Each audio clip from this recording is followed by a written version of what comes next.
दोस्तों, आप लोग का फिर से एक बार स्वागत है हमारे YouTube चैनल नंदन पाठशाला में। आज हम लोग देखने वाले हैं चैप्टर 1।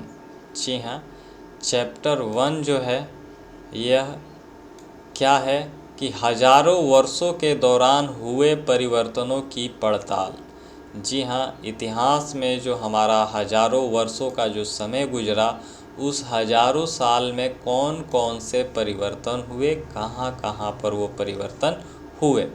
तो इन सारे टॉपिकों पर जितने भी क्वेश्चन बने हैं, जी हाँ, उन सारे क्वेश्चनों को हमने चैप्टर से एक एक करके छांट करके आपके लिए तैयार किया है, ताकि आपको पुस्तक जो है वो पढ़ने में समय अपना ज़ाया न करना पड़े।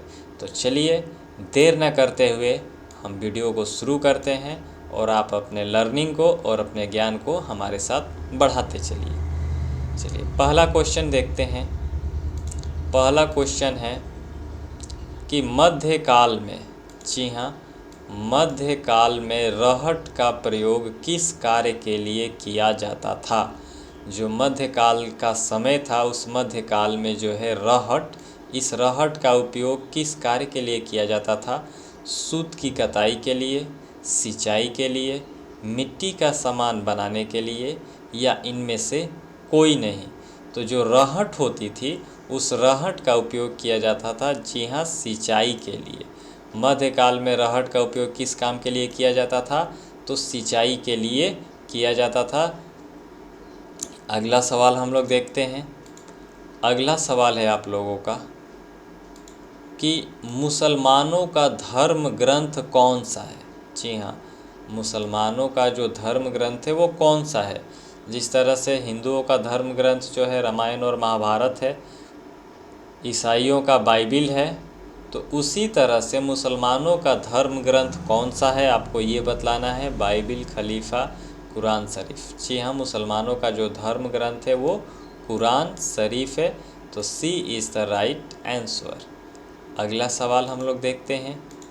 तीसरा सवाल क्या है कि इस्लामी न्याय सिद्धांत क्या है।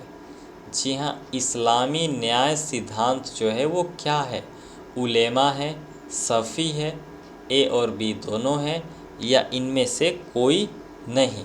तो इस्लामी न्याय सिद्धांत जो होता है, जी हाँ, वो क्या है, उलेमा है। जी हाँ, उलेमा, A is the right answer.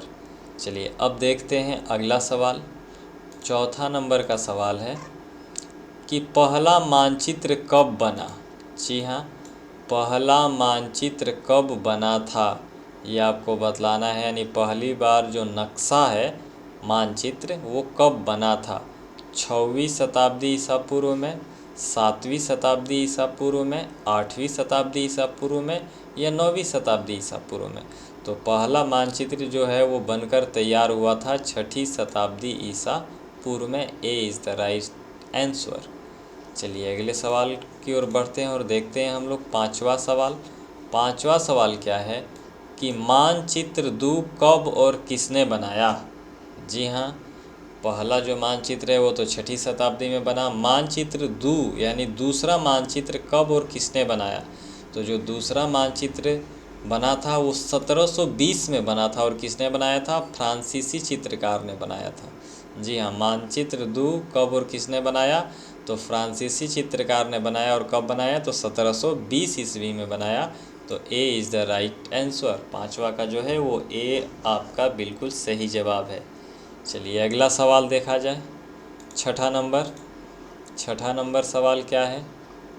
छठा नंबर सवाल है कि खलीफाओं के प्रभुत्व को स्वीकार करने वाला कौन सा मुस्लिम समुदाय था।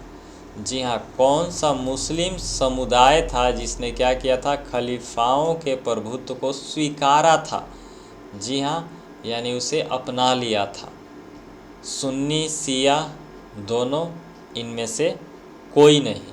तो खलीफाओं के प्रभुत्व को स्वीकार करने वाला मुस्लिम समुदाय कौन था, सुन्नी था। जी हाँ, सुन्नी। ए is the right answer, Sunni.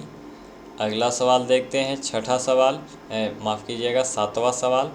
सातवां सवाल क्या है कि सिकस्त लिपि कैसे लिखी जाती थी। जी हाँ, सिकस्त जो है वो लिपि है, और इस सिकस्त लिपि को कैसे लिखा जाता था। दाएं से बाएं, बाएं से दाएं, ऊपर से नीचे, इनमें से कोई नहीं। तो इसका जो राइट आंसर होगा वो ए होगा, दाएं से बाएं लिखा जाता था। जी हाँ, जो सिकस्त लिपि थी यानी वो दाहिने किनारे से शुरू होती थी और बाएं साइड में क्या होती थी, ख़त्म होती थी। तो इसका राइट आंसर होगा दाएं से बाएं। सिकस्त लिपि कैसे लिखा जाता था, दाएं से बाएं। चलिए अगला सवाल देखते हैं, आठवां सवाल है कि भारतीय उपमहाद्वीप का मानचित्र एक किसने बनाया था। जी हाँ, जो भारतीय उपमहाद्वीप है उसका मानचित्र एक जो है वो किसने बनाया था। अल इदरिसी, यूरोपीय चित्रकार, दोनों इनमें से कोई नहीं। तो भारतीय उपमहाद्वीप का जो पहला मानचित्र है उसको बनाने वाला कौन था, अल इदरिसी। जी हाँ, Al Idrisi, A is the right answer. 9वां क्वेश्चन देखा जाए। 9 नंबर क्वेश्चन है आप लोगों का कि पैगंबर, जी हाँ, पैगंबर साहिब के दामाद अली से जुड़ा मुस्लिम समुदाय कौन था। जी हाँ, पैगंबर साहब का दामाद अली था और इससे जुड़ा जो है वो मुस्लिम समुदाय कौन था, शिया सुन्नी दोनों, इनमें से कोई नहीं। तो अली से जुड़ा हुआ मुस्लिम समुदाय कौन था, शिया था। तो ए इज़ द राइट आंसर। चलिए 10वां सवाल देख लिया जाए। 10वां सवाल है आप लोगों के लिए कि 700 से 1750 ईस्वी के बीच किस नई तकनीक का हमें दर्शन हुआ। जी हाँ, 700 से 1750 ईस्वी के बीच में किस नई तकनीक का दर्शन हुआ, यानी कौन सी नई तकनीक हमें देखने को मिली। सिंचाई में रहट का उपयोग, कताई में चरखा का उपयोग, बारूद वाले हथियारों का उपयोग, या इनमें से सभी। तो 700 से 1750 ईस्वी के बीच हमको ये तीनों के तीनों तकनीकों के दर्शन हुए। सिंचाई में रहट चलने लगी, कताई में चरखा काम आने लगा, और बारूद वाले हथियार जो है युद्ध में प्रयोग किए जाने लगे। तो राइट आंसर क्या होगा, डी, इनमें से सभी। चलिए अगला सवाल देखा जाए। 11 नंबर सवाल क्या है। 11 नंबर सवाल है कि पांडुलिपियों को कहाँ रखा जाता था। जी हाँ, पांडुलिपियों को कहाँ रखा जाता था। अभिलेखागारों में, घरों में, स्कूलों में, या इनमें से कोई नहीं। तो पांडुलिपियों को कहाँ रखा जाता था। जी हाँ, पांडुलिपियों को जो रखा जाता था वो अभिलेखागारों में रखा जाता था। ए इज़ द राइट आंसर। अगला सवाल देखते हैं। 12 नंबर सवाल क्या है। 12 नंबर सवाल है आप लोगों का कि नस्तालीक लिपि को कैसे लिखा जाता था। जी हाँ, नस्तालीक एक लिपि है, इसको कैसे लिखा जाता था। बाएं से दाएं, दाएं से बाएं, नीचे से ऊपर, इनमें से कोई नहीं। तो जो नस्तालीक लिपि थी इसको दाएं से बाएं लिखा जाता था। इसको भी कैसे लिखा जाता था, दाएं से बाएं लिखा जाता था नस्तालीक लिपि को भी। तो 12 का बी जो है वो सही जवाब है। चलिए इतिहास का हम लोग का जो नेक्स्ट चैप्टर है वो नेक्स्ट चैप्टर क्या है, चैप्टर नंबर 2 जो है वो है नए राजा और उनके राज्य। जी हाँ, चैप्टर नंबर 2 क्या है, नए राजा और उनके राज्य। तो इस चैप्टर से जितने भी क्वेश्चन है उनको हम वन शॉट में देखेंगे। वन शॉट का मतलब है डायरेक्ट क्वेश्चन और उसका जवाब, ताकि जब MCQ वाले क्वेश्चन आए तब आपको जवाब ढूंढने में आपको दिक्कत ना हो। डायरेक्ट आपको जवाब पता होगा तो आप वहाँ पर 4 विकल्पों में से एक विकल्प को चूज करना बहुत ही आपको लोगों के लिए आसान होगा। तो चलिए देखते हैं नए राजा और उनके राज्य से संबंधित जितने भी क्वेश्चन हैं चैप्टर 2 से बन सकते हैं उतने क्वेश्चनों को बनाया गया है, और वो कौन कौन से क्वेश्चन हैं वो आप लोग भी देख लीजिए, समझ लीजिए और याद कर लीजिए, ताकि आपके एग्ज़ाम में किसी प्रकार की कोई कठिनाई या दिक्कत ना हो सके। चलिए देखते हैं। क्वेश्चन है आपका, 13 नंबर, चौहानों का प्रसिद्ध शासक कौन था? जी हाँ, जो चौहान थे, चौहान वंश था, उसका प्रसिद्ध शासक कौन था? तो चौहानों का प्रसिद्ध शासक पृथ्वीराज तृतीय था। चौहानों का प्रसिद्ध शासक कौन था? तो पृथ्वीराज तृतीय। जी हाँ, चौहानों का प्रसिद्ध शासक पृथ्वीराज तृतीय था। चलिए अगले सवाल को देखते हैं। 14 नंबर सवाल क्या है? 14 नंबर सवाल है आपके सामने कि सबसे शक्तिशाली चोल शासक किसे माना गया है या किसे कहा जाता है?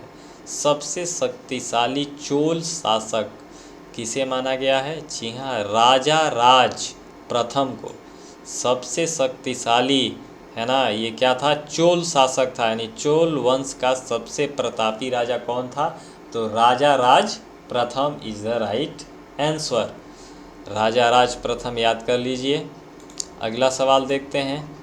15 नंबर सवाल है कि माफ़ कीजिएगा, गलती हो गया है, यहाँ पर होगा सोमनाथ, छूट गया है। सोमनाथ मंदिर को किसने लूटा था? जी हाँ, सोमनाथ मंदिर को लूटने वाला कौन था? तो महमूद गजनवी। जी हाँ, सोमनाथ मंदिर को किसने लूटा था? तो महमूद गजनवी ने लूटा था, और बहुत बार इसने लूटा था। तो सोमनाथ मंदिर को लूटने वाला कौन था? तो महमूद गजनवी। चलिए अगले क्वेश्चन को देखते हैं। अगला क्वेश्चन है 16 नंबर। 16 नंबर क्वेश्चन है, चौहानों का महान शासक कौन था? देखिए ये क्वेश्चन रिपीट हो चुका है, माफ़ कीजिए।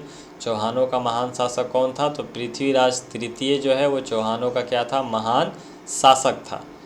चलिए अगला सवाल देखते हैं हम लोग। अगला सवाल है 17 नंबर। 17 नंबर सवाल है, अफ़गानिस्तान के गजनी प्रांत के सुल्तान महमूद गजनी ने अपने साथ किस विद्वान को भारत लाया था? जी हाँ, क्वेश्चन को थोड़ा ध्यान से सुनिए। अफ़गानिस्तान के गजनी प्रांत के सुल्तान महमूद गजनी ने अपने साथ किस विद्वान को कहाँ लाया था? भारत लाया था। जी हाँ, तो महमूद गजनी के साथ भारत आने वाला विद्वान कौन था? अल बरूनी। जी हाँ, कौन आया था? अल बरूनी जो है वो भारत आया था, किसके साथ? महमूद गजनी के साथ। चलिए अगला सवाल देखते हैं 18 नंबर। 18 नंबर सवाल है कि किसी विद्यालय के रख रखाव के लिए दी गई भूमि क्या कहलाती है? जी हाँ, किसी विद्यालय के रख रखाव के लिए दी गई भूमि को क्या कहा जाता है? जी हाँ, तो कहा जाता है उसे साला भोग। किसी विद्यालय के रख रखाव के लिए दी गई भूमि को क्या कहा जाता है? साला भोग कहा जाता है। साला भोग इज़ द राइट आंसर।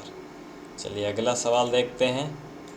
अगला सवाल है 19 नंबर कि तंजावुर के बृहदेश्वर मंदिर का निर्माण किस चोल शासक द्वारा कराया गया था? जी हाँ, तंजावुर में जो बृहदेश्वर मंदिर है उसका निर्माण किस चोल शासक के द्वारा कराया गया था? तो राजा राज प्रथम द्वारा कराया गया था। किसका निर्माण? बृहदेश्वर मंदिर का निर्माण जो है राजा राज प्रथम द्वारा कराया गया था। और राजा राज प्रथम क्या थे? चोलों के सबसे महान शासक थे। चलिए अगला सवाल देखते हैं 20 नंबर। 20 नंबर सवाल है कि मंडल के स्वामी को क्या कहा जाता था? जी हाँ, मंडल के जो स्वामी होते थे उनको क्या कहा जाता था? तो महामंडलेश्वर। मंडल के स्वामी को क्या कहा जाता था? महामंडलेश्वर इज़ द राइट आंसर। चलिए अगला सवाल देखते हैं 21 नंबर। 21 नंबर सवाल क्या है कि सोमनाथ मंदिर कहाँ स्थित है? जी हाँ, सोमनाथ का जो मंदिर है वो कहाँ स्थित है? तो सोमनाथ का मंदिर सबको पता है कहाँ स्थित है। जी हाँ, गुजरात में स्थित है। सोमनाथ का मंदिर कहाँ स्थित है? तो गुजरात में। अगला सवाल देखते हैं 22 नंबर। 22 नंबर सवाल है, राज तरंगिणी के लेखक कौन है? जी हाँ, राज तरंगिणी जो है एक पुस्तक है, इसके लेखक कौन है? तो जी हाँ, कल्हड़। ये इस तरह से भी क्वेश्चन आता है कि कल्हड़ द्वारा रचित रचना कौन है? तो राज तरंगिणी। और यहाँ पूछा गया है राज तरंगिणी के लेखक कौन है? तो कल्हड़। अगला सवाल 23 नंबर। 23 नंबर सवाल है कि विजयालय ने डेल्टा पर कब्जा करके वहाँ क्या बनवाया? जी हाँ, विजयालय जो है एक शासक है, इसने डेल्टा पर कब्जा करके वहाँ क्या बनवाया था, तो तंजावुर शहर का निर्माण कराया था। जी हाँ, तंजावुर शहर का निर्माण किसने करवाया था, विजयालय ने करवाया था।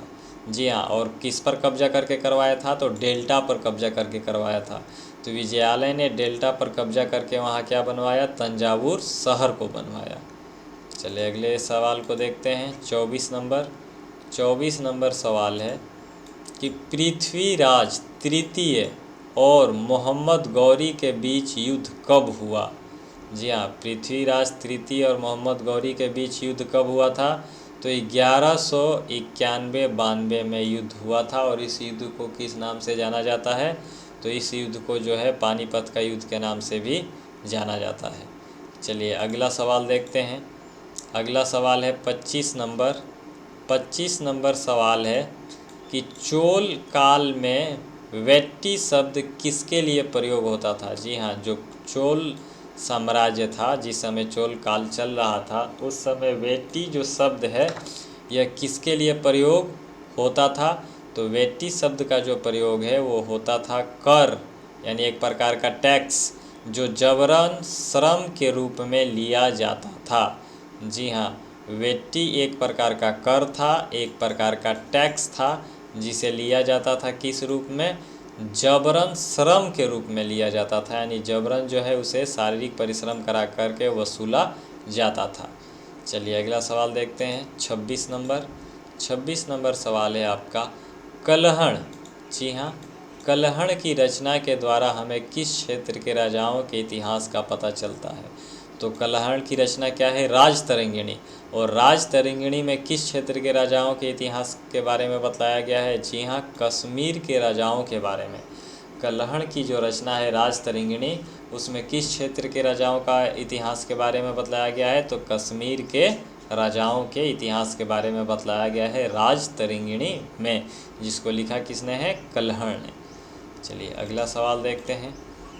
अगला सवाल है 27 नंबर।